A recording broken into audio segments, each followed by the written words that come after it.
ప్రభుత్వం కూడా తెలంగాణ రాష్ట్రం ఏర్పడ్డ తర్వాత టీజీ అని వాళ్ళు నోటిఫై చేస్తే జూన్ 2, 2014 నాడు రాష్ట్రం ఏర్పడ్డ మొదటి రోజే ప్రమాణ స్వీకారం చేసిన ప్రభుత్వం టీజీ బదులు టీఎస్ అని చెప్పి వారి రాజకీయ పార్టీకి నకలుగా టీజీని టీఎస్గా మార్చి ఆనాటి ప్రభుత్వం నిర్ణయం తీసుకున్నది అధ్యక్ష.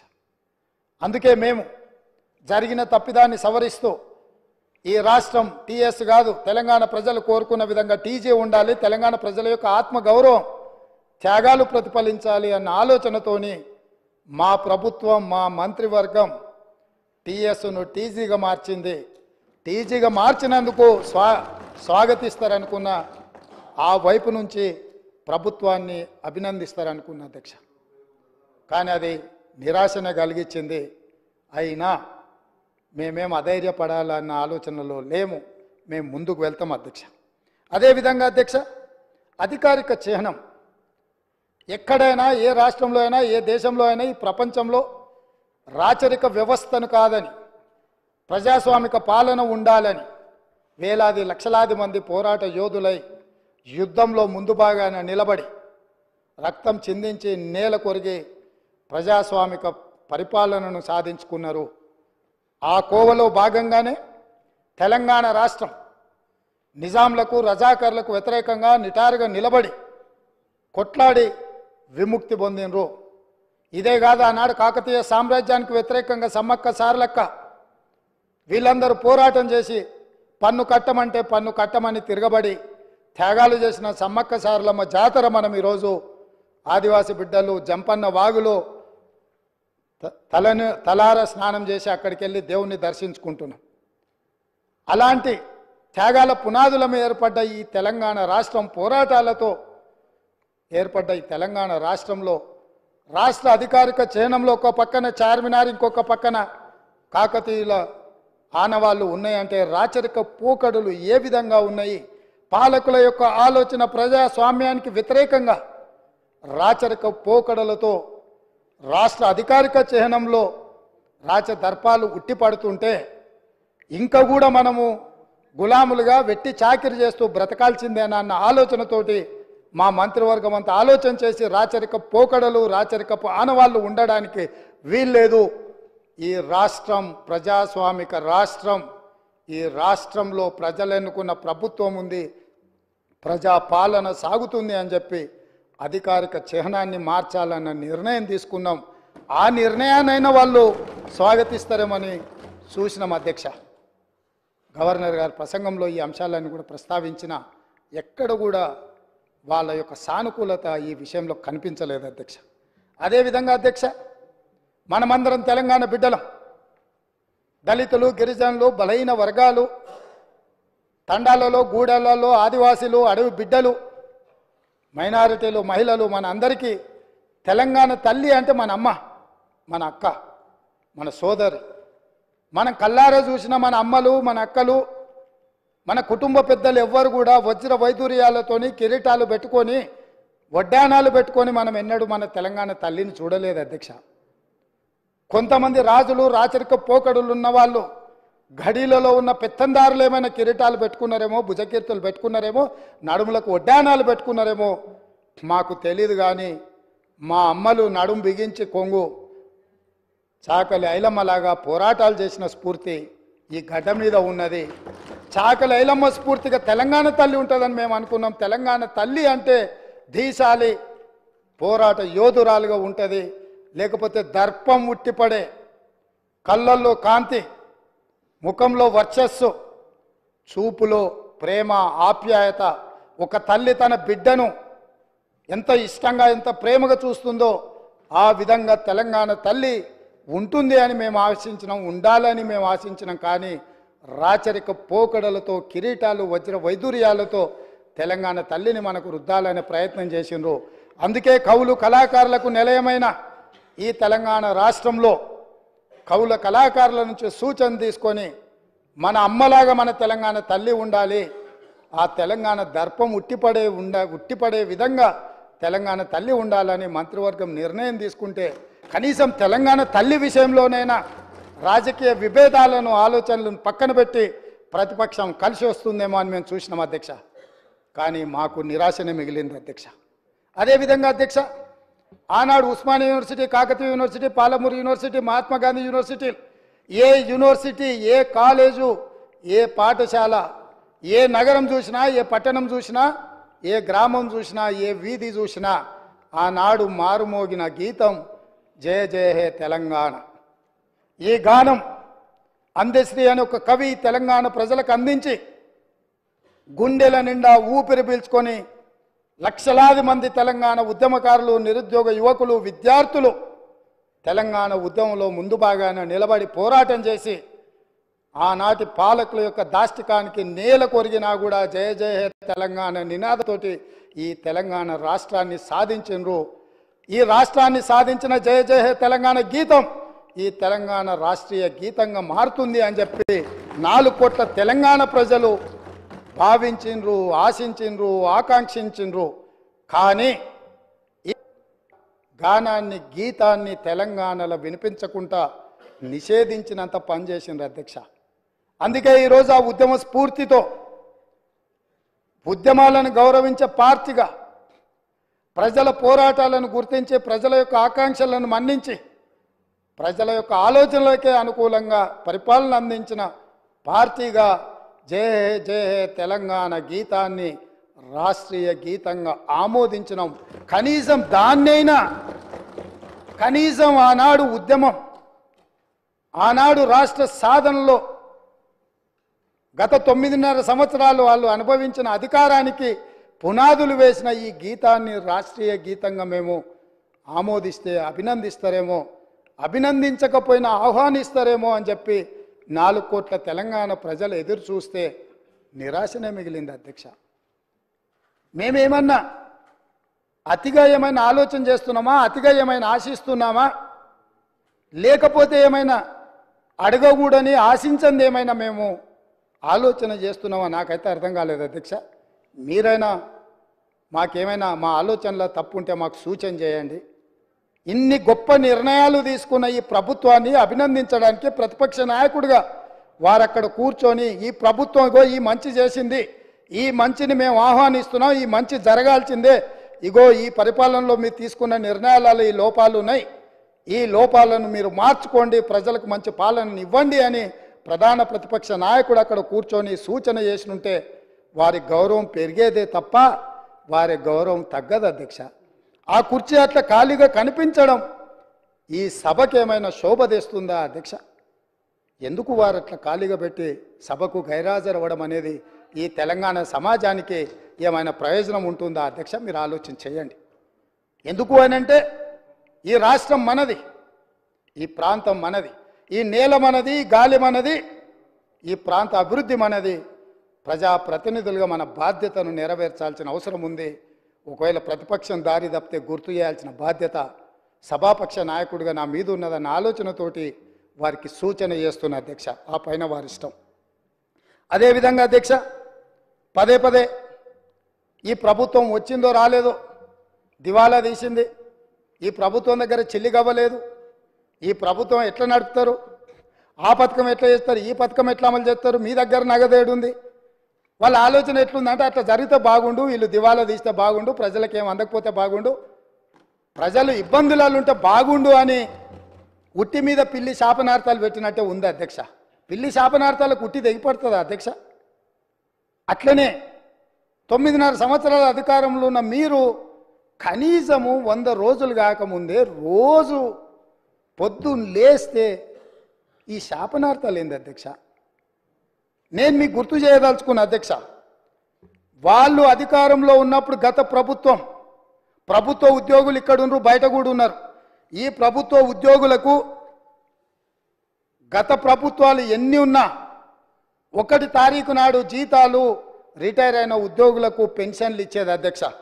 కానీ గత ప్రభుత్వం 25 తారీఖు వరకు విడతల వారీగా ప్రభుత్వ ఉద్యోగులకే జీత భత్యాలు ఇవ్వలేనంత పరిస్థితి, ఆర్థిక సంక్షోభాన్ని కల్పించి మొత్తం రాష్ట్రాన్ని దివాలా తీపిచ్చి ఈ రాష్ట్రంలో ఉద్యోగస్తులకు జీత భత్యాలు ఇవ్వని పరిస్థితులు కల్పించి ఆ స్థితిలో రాష్ట్రాన్ని మాకు అప్పచెప్తే కష్టపడి ఆలోచన చేసి విధి విధానాలను సవరించుకొని మా ఆర్థిక మంత్రి మా ఉప ముఖ్యమంత్రి బట్టి విక్రమార్క గారు కష్టపడి మొదటి నెల 4 తారీఖు లోపలనే జీతభత్యాలు ప్రభుత్వ ఉద్యోగుల ఖాతాలు వేసినాం.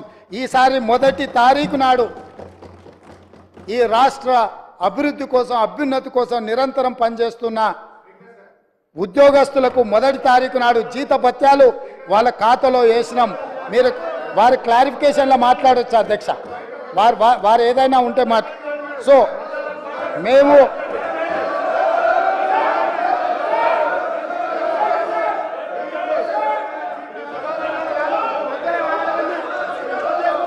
అధ్యక్ష దాదాపుగా మొదటి తారీఖు నాడు 4,800 కోట్ల రూపాయలు ప్రభుత్వ ఉద్యోగులకు పెన్షన్దారులకు speaker sir I'm not yielding శాసనసభ వ్యవహారాల మంత్రిగా వారు పనిచేసిన అనుభవం ఉంది హరీష్ రావు గారికి. శాసనసభ వ్యవహారాల మంత్రిగా సభానాయకుడు నిలబడి మాట్లాడుతున్నప్పుడు కనీస గౌరవం కానీ పాటించాల్సిన బాధ్యత వారి మీద ఉన్నది. కాబట్టి ప్రభుత్వ ఉద్యోగులకు పెన్షన్దారులకు ఈ నెల మొదటి తారీఖు నాడు మేము జీతభత్యాలు వాళ్ళ ఖాతాలో వేసినాం అధ్యక్ష. కనీసం ఈ విషయమైనా వారు అభినందిస్తారేమని మేము ఆలోచన చేసినాం అధ్యక్ష. అయినా వాళ్ళకి మనసు రాలేదు అధ్యక్ష. ఎందుకంటే ప్రజాస్వామిక పరిపాలననే వాళ్ళకి నచ్చదు. కాబట్టి వాళ్లకు అభినందించాలన్న ఆలోచననే రాలేదు అధ్యక్ష. అదేవిధంగా పదే రైతు బంధు గురించి, రైతు బంధు పడలేదని రైతులను నిజంగానే వీళ్ళు రాజులను చేసినట్టుగా ఇట్లాంటి మాటలతో ఇంకా భ్రమలు పెట్టాలనే ప్రయత్నం చేస్తారు అధ్యక్ష. ఈరోజు నేను మీకు గుర్తు చేయదలుచుకున్నా అధ్యక్ష, మీ ద్వారా వాళ్ళకు కూడా గుర్తు చేయదలుచుకున్నా. ఆర్థిక మంత్రి అక్కడనే ఉన్నాడు, లెక్కలు ఇక్కడనే ఉన్నాయి. ఈ లెక్కలన్నీ నేను చెప్తాను, కాదంటే వారి అవకాశం వచ్చినప్పుడు మీ అనుమతితో వారిని మాట్లాడమన్నారు అధ్యక్ష. రైతు బంధు ఇంకా వేయలేదు, ఎక్కడ పోయింది ప్రభుత్వం అని చెప్పిండ్రు కదా, పదే మాట్లాడుతున్నారు అధ్యక్ష. 2018-19 యాసంగి రైతు బంధు 20-10-2018 నాడు మొదలుపెట్టి 30-3-2019 5 నెలలు పట్టింది అధ్యక్ష. 2018-19లో యాసంగి పంట రైతు బంధు డిసెంబర్ 10వ నెలల మొదలు పెడితే 19లో మార్చి 30 తారీఖు వరకు వేసింది అధ్యక్ష. 5 నెలలు పట్టింది వాళ్ళకు 2018-19లో రైతు బంధు వేయడానికి. వస్తున్నా ఎలక్షన్ ఇయరే కాదు, ఆ తర్వాత సంవత్సరాలు కూడా ఉన్నాయి, తొందర ఎందుకు. 19-20లో యాసంగి 28-1-2020 నాడు మొదలుపెట్టి 23-10-2020 9 నెలలు పట్టింది అధ్యక్ష. ఒక్క యాసంగి పంటకు రైతు బంధు వేయడానికి 9 నెలలు ఆనాటి ప్రభుత్వం తీసుకున్నది అధ్యక్ష. వీళ్ళ చరిత్ర ఇక మీ కరోనా వచ్చిందో మీ కర్మ కాలిందో నేనేం చెప్తా కానీ 2020-21 అధ్యక్ష 25-12-2020 నాడు మొదలుపెట్టి 22-4-2021 4 నెలలు పట్టింది అధ్యక్ష. 2020-21 సంవత్సరంలో యాసంగి పంట. 2022-23 అధ్యక్ష 21-12-2022 నాడు మొదలుపెట్టి 10-4-2023 4 నెలలు పట్టింది అధ్యక్ష. ఒకసారి అడుగుతున్నాం ఎన్నికలు అంటుండ్రు, రెండోసారి అడుగుతున్నాం కరోనా అంటుండ్రు, మూడోసారి అడుగుతున్నాం మా మామ చెప్పలేదంటారు, నాలుగోసారి అడుగుతున్నాం అల్లుడు తిరగనికి పోయినని చెప్పేటట్టు అధ్యక్ష.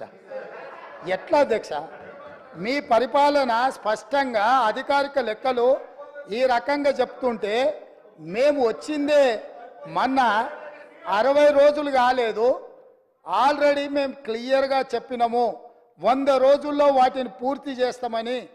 అయినా అప్పుడే రైతు బంధు ఇవ్వలేదు అని గగ్గోలు పెట్టి రైతులను రెచ్చగొట్టాలన్న ప్రయత్నం చేస్తే రైతులేమన్నా అమాయకుల అధ్యక్ష? వాళ్ళకి తెలీదా ఎవరి చిత్తశుద్ధి ఏంది, ఎవరి ఆలోచన ఏంది, ఎవరు ఏం చేస్తుండ్రు? ఎవరు ఏ రకంగా వ్యవహరిస్తుందో తెలీదా అధ్యక్ష? అదేవిధంగా అధ్యక్ష ఆర్టీసీ బస్సు మహిళల గురించి వీళ్ళు మాట్లాడుతున్నది, వాళ్ళకి నష్టం జరిగింది ఆటో డ్రైవర్లని. ఒక ఆయన ఆటో రాముడు కృష్ణానగర్లో మొత్తం సినిమాకి సంబంధించిన వాళ్ళే ఉంటారు. సురభి నాటకాలు వేసేవాళ్ళు, సినిమాలో చిత్రసీమలో ఎక్స్ట్రా క్యారెక్టర్స్ అంటారు, ఏమంటారు వాళ్ళను? ఎక్స్ట్రా అంటే ఎక్స్ట్రా ఆర్టిస్టులు అంటే ఏమంటారు? జూనియర్ ఆర్టిస్టులు కృష్ణానగర్లు ఉంటారు. టీఆర్ఎస్లో ఒక జూనియర్ ఆర్టిస్టు ఆడేదో సమావేశానికి పోయిండంట, ఆడ ఆటో కనిపించిందంట, ఆటో ఎక్కి ఆటో రాముడు ఆఫీస్కి పోయిండంట. మళ్ళీ దాంట్లో మాత్రము లోపల కెమెరా పెట్టిరు అధ్యక్ష, ఆయన ఎక్కింది దిగింది షూటింగులు చేయడానికి. ఏంది అధ్యక్ష ఈ డ్రామా? ఏంది డ్రామా? ఏంది ఇది?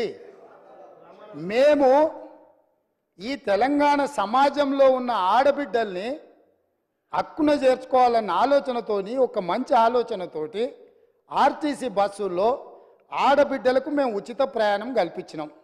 2014 నుంచి 2019 వరకు మంత్రివర్గంలో ఒక్క ఆడబిడ్డ కూడా మీరు మంత్రి పదవి ఇవ్వకపోయినా అక్కడ ఉన్న వాళ్ళు ఏ రోజు కూడా ఒక్క ఆడబిడ్డ కూడా మంత్రి పదవి ఎందుకు ఇవ్వలేదు సార్ అని అడిగిన వాళ్ళు కాదు పాపం. ఎందుకంటే అడిగేంత సాహసం చేస్తే వాళ్ళకి ఆ ఉండే ఉద్యోగం కూడా ఉండదన్న సంగతి వాళ్ళకి తెలుసు. కాబట్టి వాళ్ళు మంత్రి పదవులు ఇవ్వకపోయినా కోట్లాది మంది ఆడబిడ్డలకు మా పొన్నం ప్రభాకర్ గారు మేము మొదలుపెట్టిన బస్సు ప్రయాణాన్ని టోటల్గా ఆడబిడ్డలందరికీ కూడా చెప్పి ఉచితంగా బస్సు ప్రయాణం ఇస్తే దాదాపుగా అధ్యక్ష ఇప్పటి వరకు 15,21,00,000 ప్రయాణాలు ఆడబిడ్డలు ఉపయోగించుకున్నారు. 535.52 కోట్ల రూపాయలు ఇప్పటివరకు ప్రభుత్వం ఆడబిడ్డల కోసం ఖర్చు పెట్టింది అధ్యక్ష. ఒక మంచి పని చేసినప్పుడు అభినందించడానికి నోరు రాకపోయినా ఆ నిర్ణయాన్ని వ్యతిరేకించుకుంటూ నిరసన తెలుపుతూ ఒక ఆటోని తీసుకొచ్చి అక్కడ తగలబెట్టింది అధ్యక్ష. కిరాయి పైసలే వెళ్తలేవు, సంసారం నడుస్తలేదన్న ఆటో డ్రైవరు ఆటో తగలబెట్టిందంటే ఆటో తగలబెట్టడానికి ఎన్ని పైసలు కావాలి అధ్యక్ష? ఆటో రౌండ్ ఆటోలో ఎక్కి తిరిగిందంట, ఆయనకు ఇంకొక ఆయనకు ఆటో ఖర్చులు వెళ్ళలేదంట, ఆయన తీసుకొచ్చి ఆటో తగలబెట్టిండంట. ఏంది అధ్యక్ష ఇది? అసలు ఇది ఏమైనా తెలంగాణ సమాజానికి మనం ఏం సందేశం ఇవ్వదలుచుకున్నాము? ఇంకొక నటుడేమో 100 రూపాయలు పెట్టి పెట్రోల్ కొనుక్కుంటాడు, కానీ 10 పైసలు పెట్టి అగ్గిపెట్ట కొనుక్కోడు, అగ్గిపుల్ల దొరకదు. మనం కవులకు కళాకారులకు తెలంగాణ నిలయమని మనందరికీ తెలుసు అధ్యక్ష. కానీ నటులకు కూడా కొదవ లేకుండా పోయింది. ఒక్క నటుని కూడా మెతుకుతే ఇద్దరిద్దరు నటులు దొరుకుతారు అధ్యక్ష, ఈ ప్రభుత్వం నడుపుతున్న విధానాన్ని చూడలేక. కాబట్టి ఇవాళ నేను ఒకటే సూచన చేస్తున్నా, అక్కడ ఉండే మా సోదరిమణులకు మా సోదరులకు ఒక మంచి నిర్ణయం తీసుకున్నాం మన ఆడబిడ్డల కోసము. దానివల్ల ఆదాయం కూడా పెరిగింది. నేను మీకు లెక్కలు చెప్పదలుచుకున్న ఎండోమెంట్స్ దేవాలయాలు సందర్శనలకు పోయి రాష్ట్రం యొక్క ఇన్కము ఏ విధంగా పెరిగిందో కూడా మన వాళ్ళకి నేను లెక్కలు చెప్పదలుచుకున్నా అధ్యక్ష.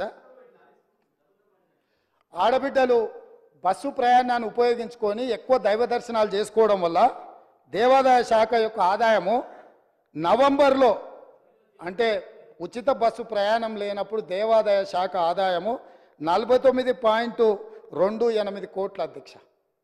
అదేవిధంగా డిసెంబర్లో మేము ఉచిత బస్సు ప్రయాణం మొదలుపెట్టినాక ఆడబిడ్డల కుటుంబ సభ్యులతోని యాదగిరిగుట్టనో లేకపోతే జోగులాంబనో లేకపోతే ఇతర దేవాలయాలు భద్రాచలంలో రాములవారినో ఇట్లా వివిధ దేవాలయాలను సందర్శించుకోవడం వల్ల డిసెంబర్ నెల ఆదాయము 93.24 కోట్ల రూపాయల అధ్యక్ష. జనవరి ఆదాయము 68.69 కోట్ల అధ్యక్ష.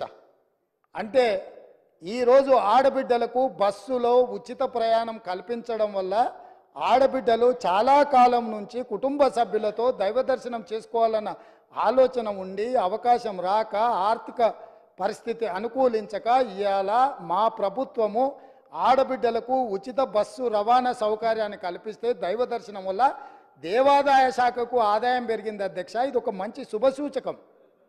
దీన్నైనా వారు అభినందిస్తే బాగుంటుందని నేను అనుకున్నా, వారు అభినందించలేకపోయారు అధ్యక్ష. అదేవిధంగా అధ్యక్ష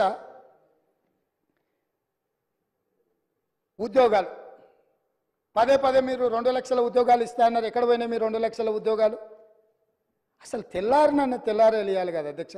మీ ఉద్యోగాలు పోయిన దుఃఖంలో మీరున్నారేమో కానీ నిరుద్యోగ యువకులు ఆ దుఃఖంలో లేరు అధ్యక్ష.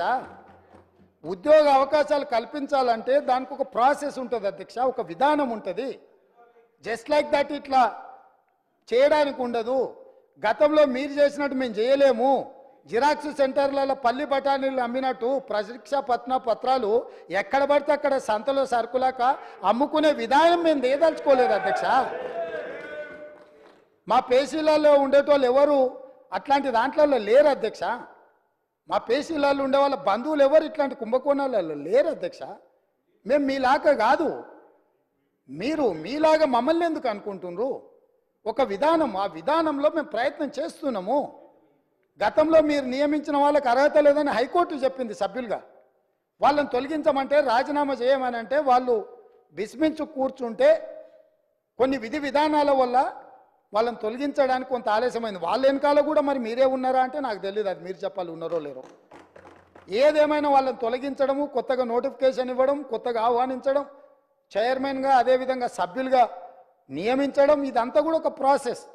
ఇదే కాకుండా గతంలో ఇచ్చిన నోటిఫికేషన్లకు కూడా ఎంతసేపు మీ ఉద్యోగాలను రెన్యువల్ చేసుకోవాలన్న ఆలోచనలో పడి ఆ తాపత్రయంలో మీరు వాళ్ళ ఉద్యోగ నియామకాలు చేపట్టకపోవడం వల్ల వైద్య ఆరోగ్య శాఖలో మీరు నియామకాలు చేపట్టకుండా వదిలేస్తే మేము వచ్చే ఆ సమస్యలు పరిష్కరించి పెద్దలు దామోదర్ రాజనరసింహ గారు మొట్టమొదట ఆ కార్యక్రమాన్ని చేపట్టి 6,956 స్టాఫ్ నర్సు ఉద్యోగాలు ఎల్బీ స్టేడియంలో నియామక పత్రాలు వాళ్ళకి అందజేసినాం అధ్యక్ష. ఇది మా చిత్తశుద్ధి. అదేవిధంగా మొన్నటికి మొన్న సింగరేణి బొగ్గు గని కార్మిక సంఘంలో 2 సార్లు వాళ్ళే అధికారిక కార్మిక సంఘంగా ఎన్నికైనరు. కానీ ఏనాడు ఆ కార్మికుల బాగుల గురించి ఆలోచన చేయలే.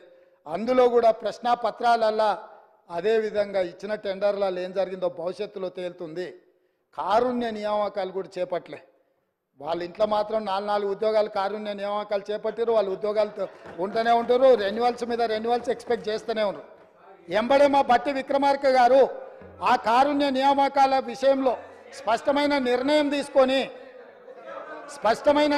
తీసుకొని 441 కారుణ్య నియామకాలు మొన్నటికి మొన్న నక్లెస్ రోడ్లో అంబేద్కర్ సాక్షిగా ఉద్యోగ నియామకాలు చేపట్టిన అధ్యక్ష.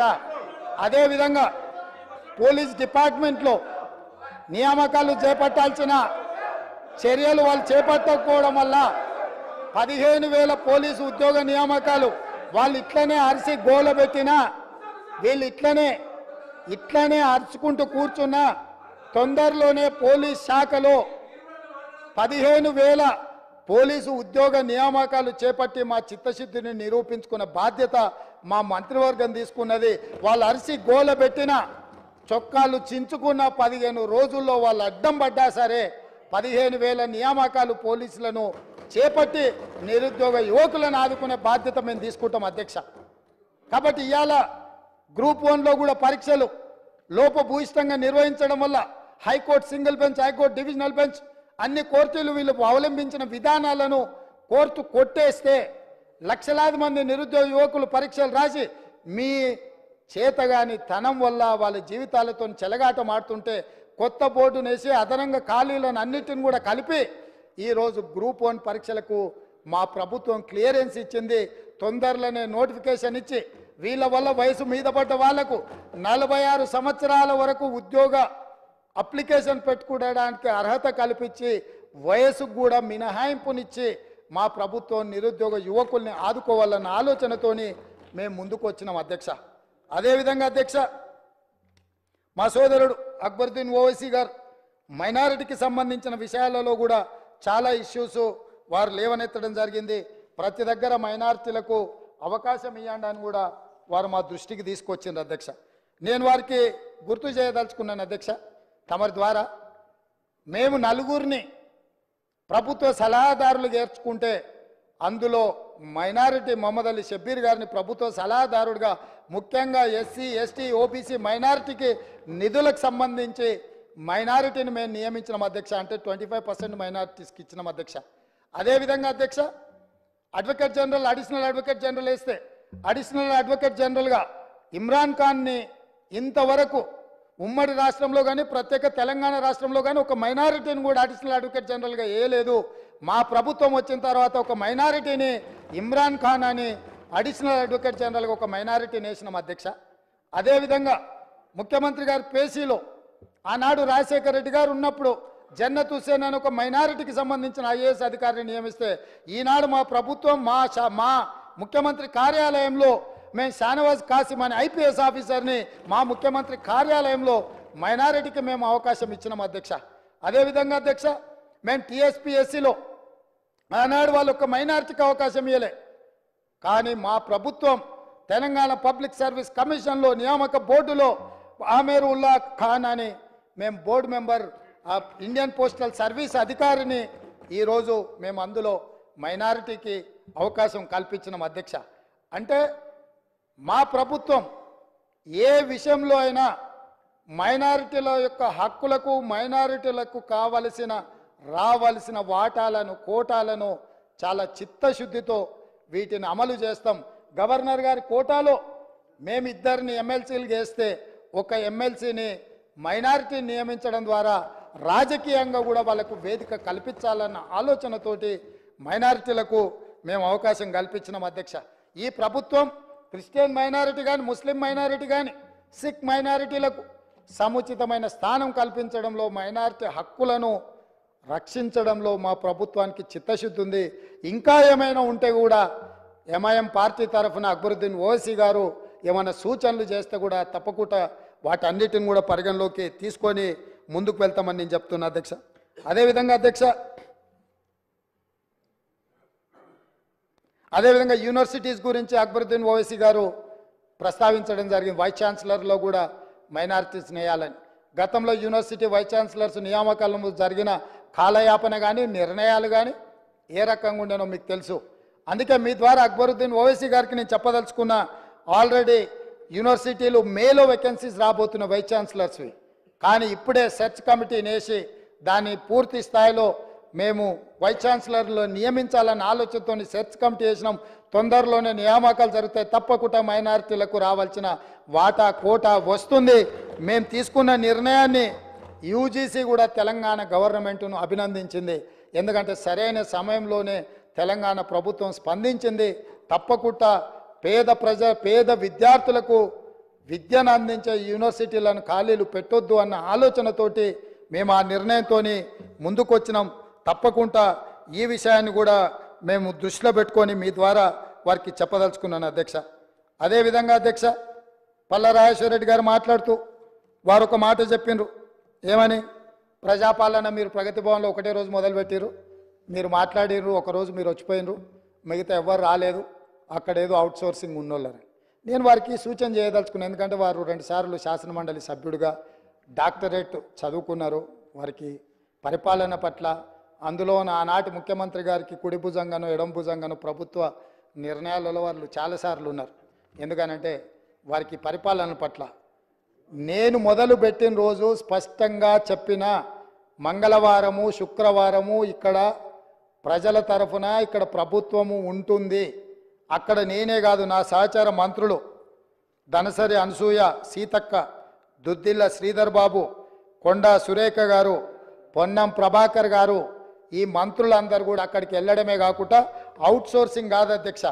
వీళ్ళకు మరి ఐఏఎస్లకు అవుట్ సోర్సింగ్ పెద్ద తేడా తెలియదేమో. ఎందుకంటే రిటైర్ అయిన వాళ్ళందరినీ సలహాదారుల కింద పెట్టుకొని ఆ ఆలోచనతో మమ్మల్ని కూడా అట్లా అనుకుంటుందేమో. దివ్య అనే ఐఏఎస్ ఆఫీసర్ని ఫుల్ ఫ్లెడ్జ్డ్ ఆఫీసర్గా అక్కడ నియమించినాం. ఇదే కాకుండా 12 శాఖల నుంచి 21 మంది అధికారులను అక్కడ ఏర్పాటు చేసినాము.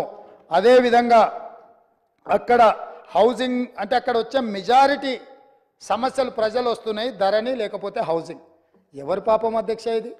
ఈ పాపాన్ని ఎవరు మూట కట్టుకున్నారు? ఆనాడు ఇందిరమ్మ ఇండ్లు మేము ఇస్తే 10 ఏళ్ళలో మీరు ఏ పేదోడికి ఇల్లు ఇవ్వకపోవడం వల్లనే కదా ఇవాళ వేలాది మంది పంజగుట్ట వరకు ట్రాఫిక్ జామ్ అయ్యే పరిస్థితులు. ప్రజలు మీరు ఎన్నడూ ఆ గేట్ల దగ్గరికే రానియలేదు కదా. 15 ఫీట్ల ముళ్ళ కంచెలు వేసి అడ్డం పెట్టి పోలీసుల పహారాల మధ్య మీరు కాపలా కాసి తెలంగాణ వాడు అనేటోడు ఎవడు ఆ వైపే కన్నెత్తి చూడకూడదని అడ్డుకొని కార్పొరేట్ కంపెనీలలో పెద్ద పెద్ద కార్లలో లోపలికి బాజాప్తా వస్తుంటే తెలంగాణ బిడ్డలు తెలంగాణ కోసం త్యాగం చేసిన వాళ్ళు రోడ్డు పక్కన ఆ పక్కన దోషులాగా నిలబడి అర్ధాకలితోని చూస్తుంటే పెద్ద పెద్ద ఎంపాల కార్లలో మీ దాంట్లోకి లోపలికి వచ్చి పోతూ ఉంటే వాళ్ళకేమో రాజస్వాగతం పలుకుతూ వీళ్ళని మాత్రం హీనంగా చూసిన రోజులు పోయి అక్కడుండే 15 ఫీట్ల ముళ్ళ కంచెల్ని 7 తారీఖు నాడే బద్దలు కొట్టినము. మా మిత్రుడు 9 తారీఖు నాడు ప్రమాణ స్వీకారం చేస్తా అని ముందుకు జరుపుకున్నాడు. 7 తారీఖు నాడే ప్రమాణ స్వీకారం చేసిండని చెప్పిండు. అవును, 9 బదులు 7 నాడే చేసిన. ఎందుకనంటే మాకందరికి ఆతృత ఉండే ఈ ముళ్ళ కంచెల్ని అర్జెంటుగా బద్దలు కొట్టాలి, ఆ గేట్లు బద్దలు కొట్టి తెలంగాణ బిడ్డల ప్రగతి భవన్ పేరు మీద గడిని నిర్మించుకొని దుర్మార్గమైన పాలన అందిస్తున్న ఆనవాళ్లను నేలమట్టం చేయాలన్న ఆలోచనతోని 9 తారీఖు అనుకున్న ప్రమాణ స్వీకారాన్ని 7 తారీఖు నాడు ఏ నిమిషంలో మేము ప్రమాణ స్వీకారం మొదలుపెట్టినామో ఆ నిమిషంలోనే ఆడ గేట్లు బద్దలు కొట్టి తెలంగాణ ప్రజలకు ప్రవేశం కల్పించినాం. ఆ ఆనందం చూస్తే శ్రీలంకలో రాజపక్షే రాజసౌధం మీద శ్రీలంక ప్రజలు ఏ రకంగా ఆ రోజు ప్రవర్తించినరో ఇక్కడ కూడా అదే విధంగా తెలంగాణ ప్రజలు అక్కడికి వచ్చారు అధ్యక్ష. ఇది కళ్ళ ముందు జరిగిన చరిత్ర. అందుకే 9 తారీఖు బదులు 7 తారీఖు నాడు ప్రమాణ స్వీకారం చేపట్టిన అధ్యక్ష. ఈ ముళ్ళ కంచెల్ని బద్దలు కొట్టడానికే ఆ గేట్లు బార్లా తెరిచి మా తెలంగాణ బిడ్డలు అందులోకి రావడానికి. ఎందుకంటే వాళ్ళ రక్తాన్ని చెమటగా మార్చి కట్టిన పన్నులతో కట్టిన సౌదాలు అవి మీకు శ్వేత సౌదాలేమో కానీ మీరు ఏ సౌదాలని మీరు అనుకుంటున్నారో మాకు తెలియదు. కానీ మా ప్రజలకు అక్కడి నుంచి మంచి పరిపాలన అందించాలన్న ఆలోచన మాది. అందుకే మేము దానికి జ్యోతిరావు పూలే పేరు పెట్టినాం అధ్యక్ష. బలహీన వర్గాలకు ఆరాధ్య దైవమన సామాజిక న్యాయానికి ప్రతీకైన జ్యోతిరావు పూలే పేరు దానికి పెట్టి అక్కడి నుంచి మంచి పరిపాలన అందించాలన్న ఆలోచన చేస్తున్నాం. కనీసం వాళ్ళనైనా ఆ నిర్ణయానైనా మీరు అభినందిస్తారేమో అనుకున్నాం, కానీ ఎందుకో మరి మీకు మనసు రాలే. అదేవిధంగా అధ్యక్ష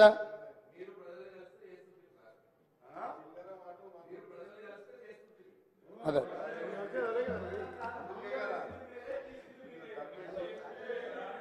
ఇక పాపం వాళ్ళ ఏంటంటే వాళ్ళకి ఆదర్శ దైవము వాళ్ళ కులదైవం కిరణ్ కుమార్ రెడ్డి గారే ఉన్నట్టున్నారు. ఎందుకంటే వాళ్ళకంటే ముందు కిరణ్ కుమార్ రెడ్డి గారే ఉండే వారి వారసత్వం వీరు పుచ్చుకున్నట్టున్నారు. ఏదున్నా గత ప్రభుత్వం వేసిందంటే గత ప్రభుత్వం ఎవరు అధ్యక్ష? కిరణ్ కుమార్ రెడ్డి కదా. ఆ కిరణ్ కుమార్ రెడ్డి ఎవరు అధ్యక్ష? వాళ్ళకి ఆదర్శ రాముడా? ఇట్లున్నది వాళ్ళ అవగాహన. ఏం చేస్తాం, మేనేజ్మెంట్ కోటాలు వస్తే ప్రాబ్లమ్స్ ఉంటాయి అధ్యక్ష. చదువుకుంటే కొంచెం మెరిట్ ఉంటే ఈ సమస్యలు ఉండవు. కొంచెం అవగాహన కల్పించుకోవాలి అధ్యక్ష. గుంటూరులో చదువుకున్న వాసనలు ఇంకా పోయినట్లేవు అధ్యక్ష. అదేవిధంగా అధ్యక్ష, ఇట్లా తెలంగాణ చరిత్ర మసకబారిపోతే సానబట్టి వెలికి తీసి మట్టిలో మాణిక్యాలను బయటికి తేవాలన్న ప్రయత్నం మా ప్రభుత్వం చేస్తుంది. అందుకే ఈరోజు మేము ఈ విధానాలను అన్నిటిని కూడా ఒక బాధ్యతాయుతంగా ఒక యజ్ఞంగా మేము ముందుకు తీసుకెళ్తున్నాం అధ్యక్ష. వారు ఏ సూచన అయినా చేయొచ్చు. నేను ఓపెన్గా స్వాగతం పలికిన ఎవరైనా రావచ్చని. పాపం కొంతమంది ఎమ్మెల్యేలు సాంప్రదాయబద్ధంగా ముఖ్యమంత్రి గారిని కలిసి వాళ్ళ నియోజకవర్గాల సమస్యలని చెప్పుకుందామని వచ్చిండ్రు అధ్యక్ష. ముఖ్యమంత్రిగా నా బాధ్యత ఏంది అధ్యక్ష? నేను ఈ రాష్ట్రానికి ముఖ్యమంత్రిని. 119 మంది శాసనసభ్యులు, 40 మంది శాసన మండలి సభ్యులు, అదేవిధంగా 17 మంది లోక్సభ సభ్యులు, 7 మంది రాజ్యసభ సభ్యులు, మిగతా జిల్లా పరిషత్ చైర్మన్లు, మేయర్లు, మిగతా వాళ్ళందరూ కూడా ఉంటారు అధ్యక్ష. ముఖ్యంగా ఈ సభలో ఉన్న సభ్యులు ఎవ్వరు వచ్చినా కలవాలనుకున్నప్పుడు వాళ్ళకి సమయం ఇచ్చి వాళ్ళు తీసుకొచ్చిన అంశాలను పరిగణలోకి తీసుకొని చేయగలిగింది ఏదైనా ఉంటే చేయాలనేది నా ఆలోచన అధ్యక్ష. సొంత మనుషులను కూడా నమ్మకుంటా వాళ్ళని అనుమానించినట్టు, వాళ్ళను అవమానించినట్టు, వాళ్ళని ప్రశ్నించినట్టు, నిలదీసినట్టు పత్రికలలో వార్తలు వస్తున్నాయి అధ్యక్ష. పాపం వాళ్ళు పత్రికా సమావేశాన్ని పెట్టుకొని వివరణ ఇచ్చుకునే పరిస్థితి వచ్చింది అధ్యక్ష.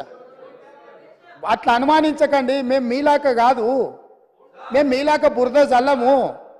గౌరవపూర్వకంగా మర్యాదపూర్వకంగా సమస్యలను తీసుకొని వినతి పత్రాలు తీసుకొచ్చే శాసనసభ్యులు ఎవరైనా మా ప్రభుత్వం కలుస్తుంది, వాళ్ళు చెప్పేది వింటుంది, మా ప్రభుత్వము అంత మీలాగా వ్యవహరించదు, మేము మీలాగా కాదు. అది మీరు అడిగేదాన్ని బట్టి ఉంటుంది. మీలాంటి వాడు వస్తే చార్మినార్ రాసేయమన్నాడు అనుకో, ఆ చార్మినార్ రాసేయాలంటే గతంలో ఇట్లాంటివి జరిగి ఉండొచ్చు, ఇప్పుడు అట్లా జరగవు. ఇప్పుడు మంచి ఏదన్నా ఉంటే ప్రజలకు ఉంటే తప్పకుండా చేస్తాం అధ్యక్ష. అదేవిధంగా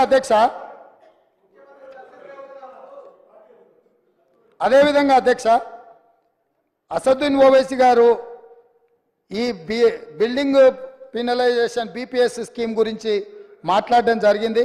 హైకోర్టులో స్టే ఉంది.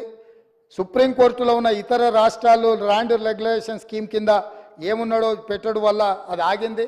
డెఫినెట్గా అడ్వకేట్ జనరల్తో మాట్లాడి ఈ విషయాలన్నిటిని కూడా పరిగణలోకి తీసుకొని తప్పకుండా వాటిని కూడా పరిష్కరిస్తాం అధ్యక్ష.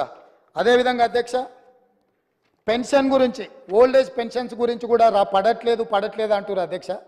అసలు 2 నెలల ఆలస్యంగా గత ప్రభుత్వంలో చాలాసార్లు ఇచ్చారు అధ్యక్ష.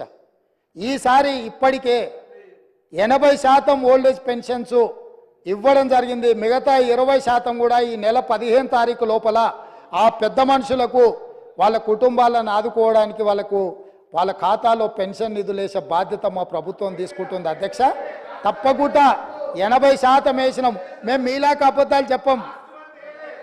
మేము అందుకే చెప్తున్నా, అన్నీ వేసినాం నాయన. 20% ఈ మంత్ పెండింగ్ ఉన్నది. అందుకే చెప్తున్నా, నేను పూర్తిగా అధికారిక సమాచారం తీసుకొనే ఇక్కడ నుంచి నేను మాట్లాడుతున్నా. గతంలో జరిగినట్టుగా ఇప్పుడు జరగదు, అట్లాంటి వాటికి తావు ఉండదు.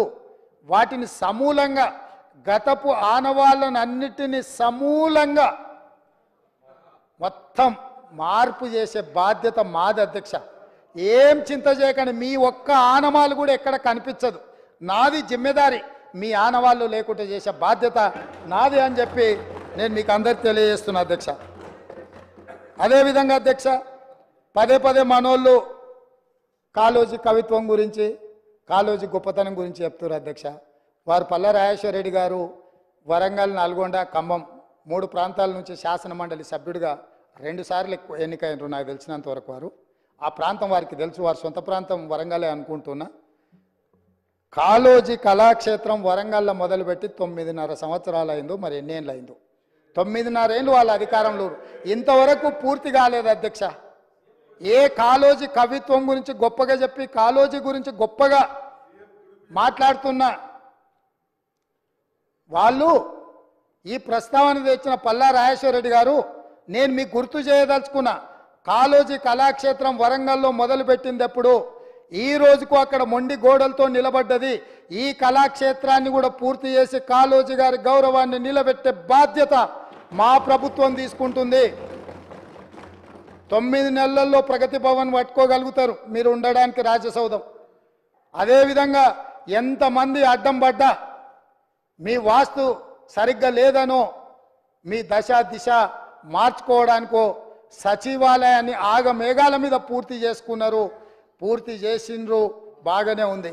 కాళోజీ కళాక్షేత్రం ఎందుకు పూర్తి చేయలేదని ప్రజలు అడుగుతున్నారు. మా కాకపోయినా ప్రజలకు సమాధానం చెప్పండి. ఇది తెలంగాణ సంపద కాదా కాళోజీ కళాక్షేత్రము? ఈ తెలంగాణ ప్రజల ఆత్మగౌరవం కాదా? కాళోజీ కళాక్షేత్రాన్ని కూడా 9.5 సంవత్సరాలు సమయం ఇచ్చిన పూర్తి చేయలేని ప్రతిపక్షం మమ్మల్ని మీరు అది చేయలేదు, మీరు ఇది చేయలేదు, మీరు చెప్పిందంత ఏమైంది అని ఏం మాట్లాడుతున్నారు అధ్యక్ష? మాట్లాడే ముందు ఒక్కసారి జీడిగింజను అడిగిండ్రంట, ఏంది నీ సంగతి అని.